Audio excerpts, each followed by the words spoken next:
De retour sur le plateau de 72 Sport sur LMTV Sarthe avec un invité exceptionnel qui nous a rejoint sur ce plateau. Christophe Lebouy, bonsoir. Bonsoir. Vous êtes le président du MSB, le Mans Sarthe Basket qui vient d'achever sa saison.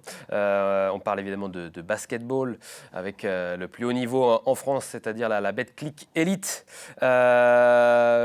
Président, comment ça va après cette 14e saison à la tête du club ? Ça va moyennement, puisqu'on est déçus. On est déçus globalement de ne pas avoir atteint l'objectif qu'on s'était fixé nous en interne, même si on avait été prudent dans notre communication externe. Mais évidemment, on avait l'ambition de disputer ces playoffs, parce qu'on sait tous qu'une fois en playoff, il peut se passer plein de choses. Et les playoffs actuels sont en train de le démontrer d'ailleurs. Ouais, c'est vrai. Vous parlez de cette communication en début de saison. J'imagine que vous parlez de cet objectif maintien qui était plutôt annoncé en début de saison. J'imagine qu'au fur et à mesure de la saison, vous êtes vite destiné vers un nouvel objectif qui était ces playoffs. Oui, mais enfin, je crois que tout le monde me connaît maintenant. Il faut faire les choses dans l'ordre. On sait qu'il y a des clubs importants qui sont descendus en Pro B, voilà, qui n'étaient pas programmés pour descendre et qui sont descendus. Donc il faut toujours être prudent. Et effectivement, une fois que vous considérez que le maintien est en bonne voie, ce qui très vite est apparu au regard de nos performances, voilà, l'objectif était d'aller disputer les playoffs avec aussi peut-être un parcours en coupe, ainsi de suite. Mais bon, malheureusement, on connaît la suite. Quel bilan vous tirez de cette saison 2021-2022 ? Mitigé parce que l'objectif n'est pas atteint. Donc en tant que club professionnel, on ne peut pas être satisfait. Voilà, l'objectif n'est pas atteint, ça c'est très clair. Après, il y a des raisons qui expliquent tout ça. Et on a démontré, je dirais, pendant une grosse moitié de saison, et peut-être même les 2 tiers de la saison, jusqu'au mois de février en tout cas, qu'on avait largement le niveau pour être non seulement en play-off, mais dans le top 6, voire un peu mieux. On sait tous que les blessures qu'on a connues début mars, au retour de la trêve internationale sur nos 3 internationaux, donc 3 joueurs majeurs, donc je parle de Kajamikin, Banforce et Tarpey, nous ont complètement coupé dans notre élan. Voilà, ils ont été arrêtés pour différentes périodes et ça nous a malheureusement fait glisser au classement. Et on a eu du mal à récupérer jusqu'à ce dernier match où on est enfin au complet contre Dijon, où on finit sur une bonne note. Donc pour répondre à votre question, mitigé, pas complètement décevant, parce qu'on a fini sur une belle note dans une salle pleine, une salle orange, 5500 personnes, un plus 28 face à Dijon qui est en demi-finale de play-off. Voilà, on a au moins fini sur une bonne note. Pour la 600e, c'était à Antares, cette salle devenue mythique. On va parler des projets à venir, notamment pour cette salle d'Antares dans quelques instants. Mais avant, je voudrais revenir aussi, vous l'avez dit, avec ces nombreux blessés qui ont entaché cette saison, évidemment. Est-ce qu'il y a la défaite aussi face à l'Asvel avec une décision arbitrale contestable et qui a été très discutée? Est-ce que ça a marqué un tournant dans cette saison? Parce que le MSB, je crois, pouvait être deuxième en cas de victoire. C'est ça. Moi, je considère qu'il y a 2 tournants dans notre saison. Effectivement, le premier, c'est le 15 ou le 16 janvier, je ne sais plus, quand on reçoit l'Asvel. Et que... Voilà, moi je maintiens que ce coup de sifflet n'aurait pas dû avoir lieu. Alors, il faut avancer, il faut tourner la page. Bien mais sûr. Cela étant, sans ce coup de sifflet, on était deuxième, effectivement, à mi-janvier du championnat. Donc c'est quand même important de le souligner. Bon, il y a eu ce match-là. Et le second tournant, c'est effectivement début mars avec le retour de la trêve où on perd nos joueurs majeurs. Donc c'est là qu'on glisse et qu'on perd un peu le fil de notre collectif, de notre force, de notre confiance. Donc ce sont les 2 tournants pour moi de la saison qu'il faut mettre en avant. Ouais, et puis vous avez parlé des blessures, je pense à celle de Terry Tarpey, de Casa ou encore de Bamforce, des joueurs cadres, des joueurs ô combien importants dans l'effectif d'Éric Delors. Et aujourd'hui, vous souhaitez donc renforcer votre staff médical. C'est la raison pour laquelle aussi vous recherchez un préparateur physique. Oui, alors on avait déjà, parce que malheureusement, on a eu aussi la saison passée pas mal de blessés sur la fin de saison. Alors... Bon, il y avait aussi différentes explications. On avait essayé d'en tirer les conséquences et on avait renforcé notre staff médical à l'intersaison, staff médical au sens large. On l'avait renforcé, c'est-à-dire c'était vraiment des gens, des compétences supplémentaires, pas à la place de... Et voilà. Bon, les efforts consentis manifestement sont insuffisants puisqu'on a toujours des problèmes. Donc on a pour rien vous cacher encore ce soir une réunion très importante avec l'ensemble du staff pour essayer de voir comment on peut améliorer, comprendre ce qui s'est passé, où est-ce qu'on peut faire mieux, comment on doit faire mieux, au-delà des investissements financiers qui seront peut-être nécessaires. Voilà, trouver une meilleure organisation pour renforcer et être On ne sera jamais à l'abri, hein, on est dans le sport de haut niveau, mais il n'y a pas de raison qu'on soit plus touché que les autres. Il y a une période importante qui arrive, c'est l'intersaison, et qui dit intersaison dit transfert, dit recrue. On va d'abord évoquer les joueurs qui restent, c'est important. Terry Terpey, qui est encore en contrat, William Snaras, Kenny Baptiste et Valentin Chéry. Ça, c'est pour les joueurs qui sont certains de rester au MSB la saison prochaine. Et puis, il y a des départs. Forcément, Tashon Thomas, Scott Bamforth, Mathieu Gauzin également. Dans quel secteur vous allez vouloir vous renforcer? Il va falloir remplacer les partants déjà, donc forcément, mais ça c'est Elric qui décidera, hein, c'est le coach. Moi je ne suis pas là pour décider ce qu'il faut faire sportivement parlant. Je suis là pour accompagner et essayer de trouver les moyens pour trouver les joueurs qui correspondent à leurs attentes. Il y a évidemment forcément un meneur de jeu, il y a forcément un backup capable de jouer sûrement sur les postes 1 et 2 pour remplacer Mathieu Gauzin, pour faire court. Quelqu'un pour remplacer Scott Bamforth, évidemment.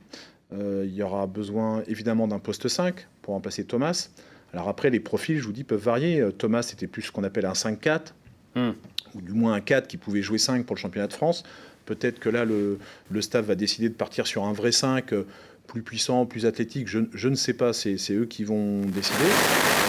Et puis en fonction des derniers départs ou non, voilà, on s'ajustera aussi. Mais oui, il y a forcément un axe important à repositionner, c'est l'axe A5 qui est évidemment décisif en basket. Ouais, Elric Delors parlait aussi, il voulait progresser dans le tir à longue distance. J'imagine que le départ de Scott Bamforth n'arrange pas ce point-là. Oui, mais le départ de Scott a été très bon la saison passée, a été plutôt bon sur la première partie de saison. Il faut admettre que depuis le All-Star Game, c'était pas le même joueur. Alors après, il y a eu sa blessure également, qui l'a évidemment considérablement impacté. On a vu ce qu'il était capable de faire quand il était, si ce n'est en pleine possession de ses moyens, du moins avec un état d'esprit incroyable sur le dernier match contre Dijon. Effectivement, si on avait eu ce Scott-là toute l'année, on aurait peut-être fait les efforts pour le conserver. Bon, effectivement, il faut trouver quelqu'un qui va être capable de représenter une menace extérieure pour étirer les défenses, pour laisser de la place au secteur intérieur. Mais ça ne suffira pas. Il ne faudra pas qu'un seul sniper, il en faudra plusieurs. Le coach a également indiqué que le club suivait de près Marcus Gomis, meneur de jeu de Rouen Métropole en Pro B. Est-ce que ce dossier est en bonne voie? Il est en bonne voie, oui et non. Oui, il fait partie il est dans les petits papiers, évidemment, on ne va pas vous dire le contraire. Il y a des discussions en cours, donc voilà, c'est possible qu'on aboutisse avec lui, effectivement. J'ai envie de dire, j'espère, si on doit aboutir, il faudrait qu'on aboutisse à la fin de la semaine. Voilà. Est-ce que Kajamikin, il a été un des joueurs importants cette saison pour le MSB, est-ce qu'il sera là la saison prochaine? Je ne peux pas encore vous répondre positivement. C'est un souhait du coach. Voilà. On a cru comprendre que c'était aussi un souhait du joueur. Donc il n'y a pas de raison à partir de là qu'on n'y arrive pas.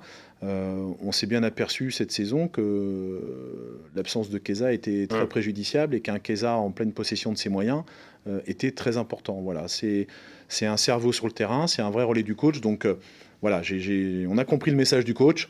Donc on essaye de lui donner satisfaction. Parlons, c'est vrai qu'on a parlé du sportif vraiment de cette saison et des transferts. On a appris également quelque chose d'important, j'imagine, pour le club récemment, c'est un nouveau partenaire. Et quel partenaire? Les Mutuelles du Mans Assurance, les MMA, qui deviennent l'un des partenaires majeurs du MSB. 100 000 € par saison sur un long contrat, sur 5 ans.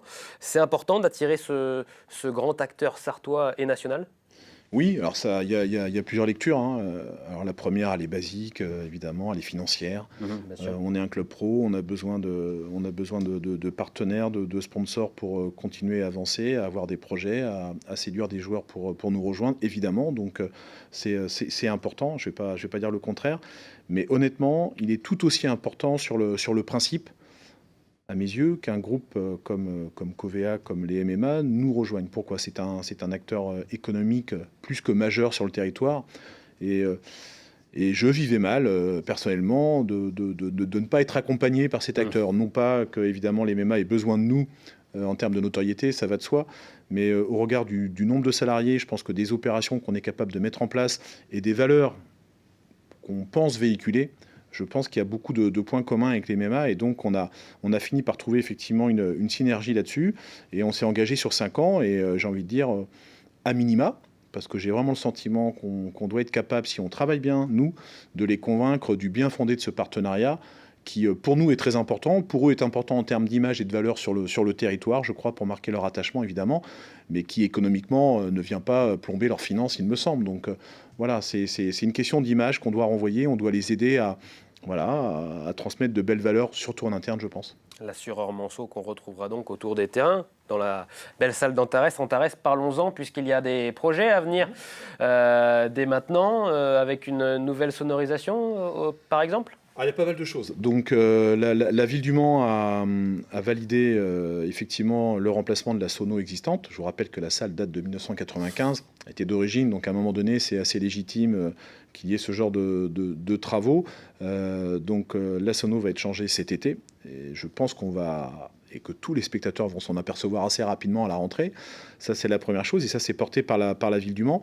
Deuxième chose, c'est le MSB. Nous-mêmes, parce qu'on n'est pas simplement là pour demander, réclamer, et voilà, on essaye aussi souvent d'améliorer nos outils de travail, nos outils de production. Ça passe par une rénovation de tout notre accueil VIP et de ce qu'on appelle le baron chez nous, qui était aussi dans son jus depuis 1995. Donc on va en faire un nouveau produit et ça, c'est porté entièrement financièrement par le MSB. Les travaux auront lieu pendant l'été là, qui vient 2022. Il y a ensuite un gros projet qui est porté à la fois par la ville du Mans et par le groupe Espace, le délégataire. Là, je ne connais pas bien les accords entre eux, mais on travaille tous ensemble autour de la table. Mais financièrement, ce n'est pas le MSB qui porte sur la rénovation du hall d'accueil, qui, pareil, date de 95, et à un moment donné, c'est bien de penser aussi à améliorer la qualité d'accueil du public, que ce soit pour des services de restauration, que ce soit nous pour le MSB, la boutique, que ce soit pour une fan zone, que ce soit pour... voilà, il y a pas mal de choses qui ont été convenues déjà, donc ça prend un peu de temps parce qu'il y a des appels d'offres, parce que c'est assez lourd, mais la mairie a débloqué les budgets et on travaille ensemble sur ces projets-là. Et le dernier gros projet concerne le changement de tous les sièges de la salle Antares, pareil, qui date de 1995, qui ont été bien amortis dans tous les sens du terme, je pense, depuis. C'est un dossier lourd économiquement pour la ville ou le Mans Métropole. Je ne sais pas qui va le porter exactement, mais on y travaille et l'idée, c'est qu'à l'été 2023, tout ça soit changé. Donc on en profite forcément pour repenser un petit peu des loges ou des choses comme ça, la tribune de presse, voilà. Et nous, MSB, on est demandeur également d'un peu plus d'exposition vidéo LED, puisque c'est aujourd'hui le support de communication qui est demandé par nos partenaires. Donc si on veut trouver et générer du chiffre et être moins dépendant des collectivités à terme, voilà, il faut qu'on ait de nouveaux supports à proposer. Merci beaucoup, Christophe Lebouille, président du MSB, d'être venu sur le plateau de LMTV Sarthe. Merci. Merci à vous, à bientôt. À bientôt, bon courage pour cet été, et puis on se retrouve la saison prochaine pour la saison 2022-2023. Tout de suite, la carte des sports. Merci beaucoup.